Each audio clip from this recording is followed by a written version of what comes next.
Greatness Beneath My Feet, Chapter 1. So, you lost my knife. It takes something very special on the inside of a person to take a loss, large or small, and turn it into a victory, a blessing, something that when remembered brings joy, not sadness or bitterness. I guess I was 8 or 9 years old. He had taken me fishing in a small farm pond a short distance into the woods. I'm sure there was a history to that place, but I was not aware of it. I was fishing. That's all that mattered. There was this semblance of a small pier that extended 8 or 10 feet into the water. The wood was black with age, a bit rickety, but sturdy enough to hold both his weight and mine. Our fishing gear was not fancy. Rod and reel, open-faced, bait casting reel, long before spinning reels were ever seen in our market. A small lead sinker, a float, a hook, and an earthworm. We called them fishing worms. Our worms were in an old tin can from which the original contents were long gone. We walked out onto the pier, sat down, and I watched him bait his hook. I did my best to bait my hook just like him, but the skill level was as yet not there. Still, with some coaching from him, I managed to do the job, and once again, imitating him, cast my baited hook into the water. The sun was warm. There was a few clouds, and lots of dragonflies were all about us. I felt like I was so special. There we were, seated on a dock such as it was, quietly fishing and intently watching the cork floats attached to our lines as dragonflies darted about and the water lightly rippled with the gentle breeze. Ah, the country life. I loved it, especially with him.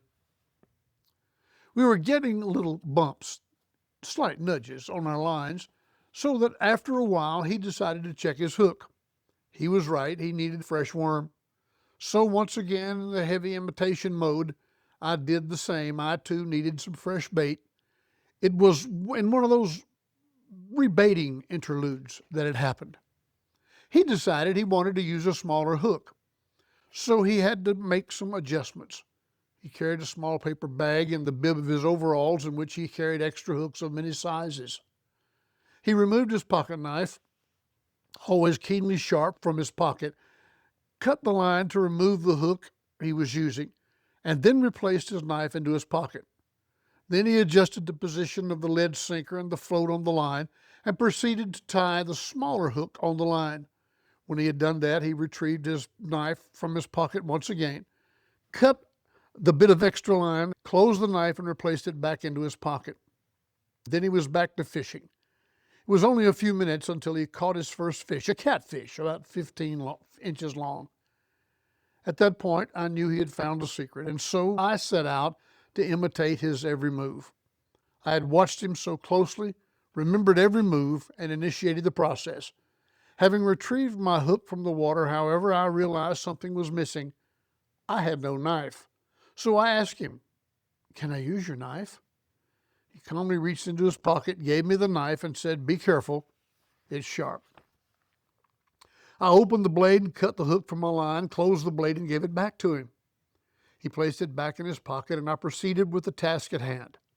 I adjusted the position of the lead weight and the cork float, and then asked him for a hook just like he was using. He took it out of the bag, found the desired size, and gave it to me, and I handed him my larger hook. He watched intently as I did it like he showed me and tied the hook onto the line. Then once again, needing his knife, I asked to borrow it. Again, he reached into his pocket, retrieved his knife, and gave it to me, saying, "Be careful, it's sharp." I took the knife, opened the blade, and cut off the excess line. But at that moment, it seems I had too many things in my small hands. In attempting to close the knife, remembering its keen sharpness, and with the excitement of knowing I too was about to catch a fish, I dropped the knife. Fortunately, it landed on the little pier on which we sat. Unfortunately, the little pier had a number of holes and even some missing boards. Fortunately, it landed on a solid board. Unfortunately, it bounced.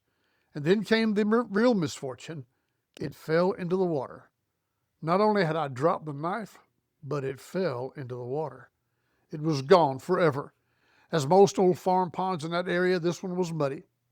And where we were sitting, it was a few feet deep. It was gone forever. My heart sank. I forgot all about the fishing. Any thoughts of catching the monster catfish I imagined could be in the pond suddenly vanished. I had dropped his knife and it had fallen into the water. It was gone forever. I looked up into his tan face, tan from a lifetime of hard work, all of his earlier years working to barely subsist on a tobacco farm. I looked into the eyes of a man who had worked hard for everything that he had, including that keenly sharp case pocket knife with 2 blades. I was at the point of tears for disappointing him and almost ready to panic because I dropped his knife. It had fallen into the water and it was gone forever. I really don't even remember the rest of the day except for what was surely the most poignant moment in it. He looked at me through those dark brown eyes, took a deep breath, and with a stern but still gentle voice said, "So, you lost my knife." There are many things we learn in life, but the lesson only becomes real long after the event that was the teaching moment. That's what happened that day on that small farm pond in the country. It was much later in life when I had 2 sons that seemed to engender the very nature of childish mischief. A hammer, 3 nails, and 2 small pieces of 2x4 could occupy one of them for 3 hours, but at the end, the nails would be completely driven into the boards, binding them together. They did what they saw me do. I looked up one day to see my firstborn son toddling down the hallway of our home, wearing my cowboy boots up to his hips, carrying my .22 hunting rifle unloaded, saying he wanted to go hunting. I wish I could say I learned the lesson from the dropped knife quickly and that I carried out that lesson for the good of all those around me. But it was not until I had my own sons that I really learned it. What was that lesson? I suppose it might be stated in many ways, but this was my takeaway. Things that we own, perhaps even hold dear, useful things in our life that we carry with us everywhere we go, as he did that knife, must be secondary to the people in our lives, especially our spouse, our children, and our loved ones, when a simple mistake costs us a possession. Allow me to say it in this manner. Possessions may be precious. Loved ones are priceless.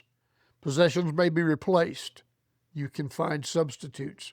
But this is not so with people. Each person is totally unique, one of a kind, and you will never find a true substitute for any of them. Once again, possessions may be precious. Loved ones are priceless. My fishing partner that day, now these many years ago, was my father. I called him Daddy. He will always be Daddy. I loved him then. I love him even more the longer I knew him. And I still love him. His name was Clyde Moorefield, my daddy. By the way, I still carry a pocket knife. It's keenly sharp. My sons carry pocket knives. They're keenly sharp.